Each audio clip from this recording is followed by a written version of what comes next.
I'm continuing my reading. What I'm doing in this series is to read through the entire standard works of the Church of Jesus Christ of Latter-day Saints. This consists of the Bible, the Book of Mormon, the Doctrine and Covenants, and the Pearl of Great Price. I am reading in a chronological order of events, not according to publication or volume, so I will be skipping around a bit as I move along. I am still in the book of 1 Chronicles, but I will be moving back and forth between Chronicles and 2 Samuel because they are a parallel narrative. But right now, 1 Chronicles chapter 13. David fetches the ark from Kirjath-jearim. Uzzah slain by the Lord when he steadied the ark. House of Obed-edom prospers because ark rests with them. And David consulted with the captains of thousands and hundreds, and with every leader. And David said unto all the congregation of Israel, If it seem good unto you, and that it be of the Lord our God, let us send abroad unto our brethren everywhere that are left in all the land of Israel, and with them also to the priests and Levites which are in the cities and suburbs, that they may gather themselves unto us, and let us bring again the ark of our God to us. For we inquired not at it in the days of Saul.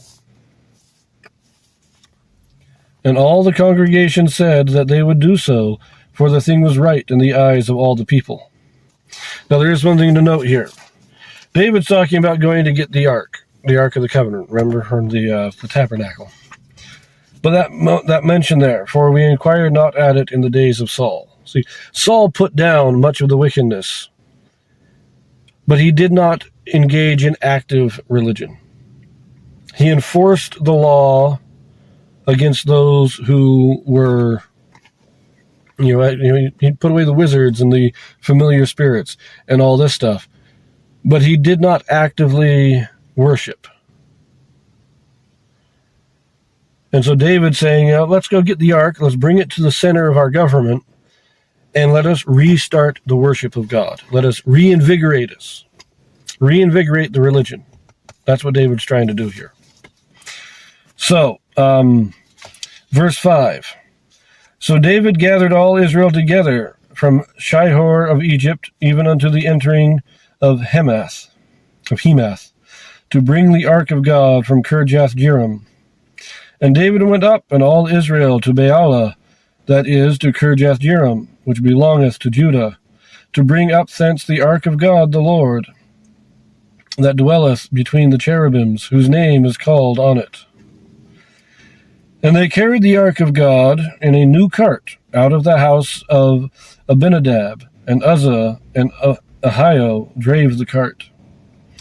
And David and all Israel played before God with all their might, and with singing, and with harps, and with psalteries, and with timbrels, and with cymbals, and with trumpets.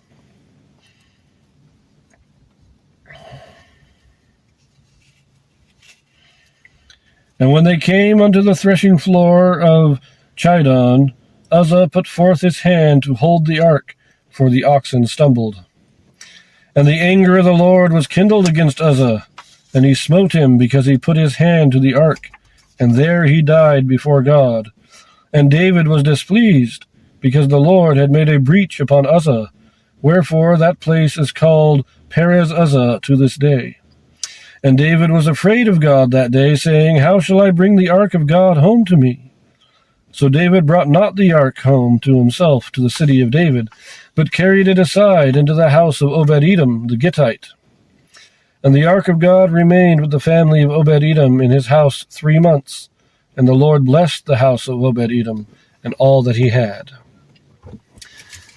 So they start bringing the ark.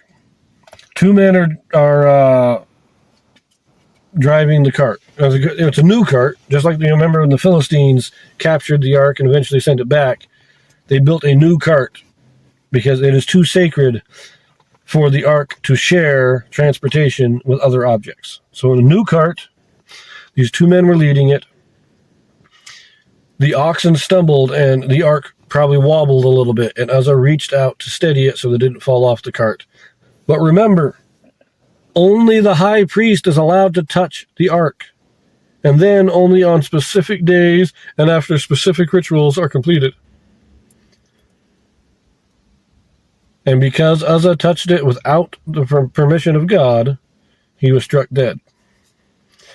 Now, I'm going to, in a little bit, there's a few other chapters I want to read first, and then I will do a supplemental video on Uzzah a little bit more detail. But when he dies, David becomes a little worried. He says, wait a minute. God's killing this guy for just touching the thing, and I'm trying to bring it home. So let's hold off on that a minute. Maybe I'm not doing the right thing. And so he takes it off and leaves it in the care of Obed-edom. But while there, Obed-edom is prospered. Everything starts going good for him. And I like that. He had respect to the ark. And remember, Kirjath-jearim, this is after the Philistines sent it back. The first people to get it, I think they were of Gilead or something like that. I can't remember exactly where they were from. But the first people opened the ark. And God wiped them out with a plague for doing it. And the next people to get it were the people of Kirjath-jearim, and they respected the ark, and they were prospered for it. Obed-edom is prospered for it. When the ark is with you and you respect it, you prosper. But that is the end of this chapter, and we will pick this up in the next one. See you then.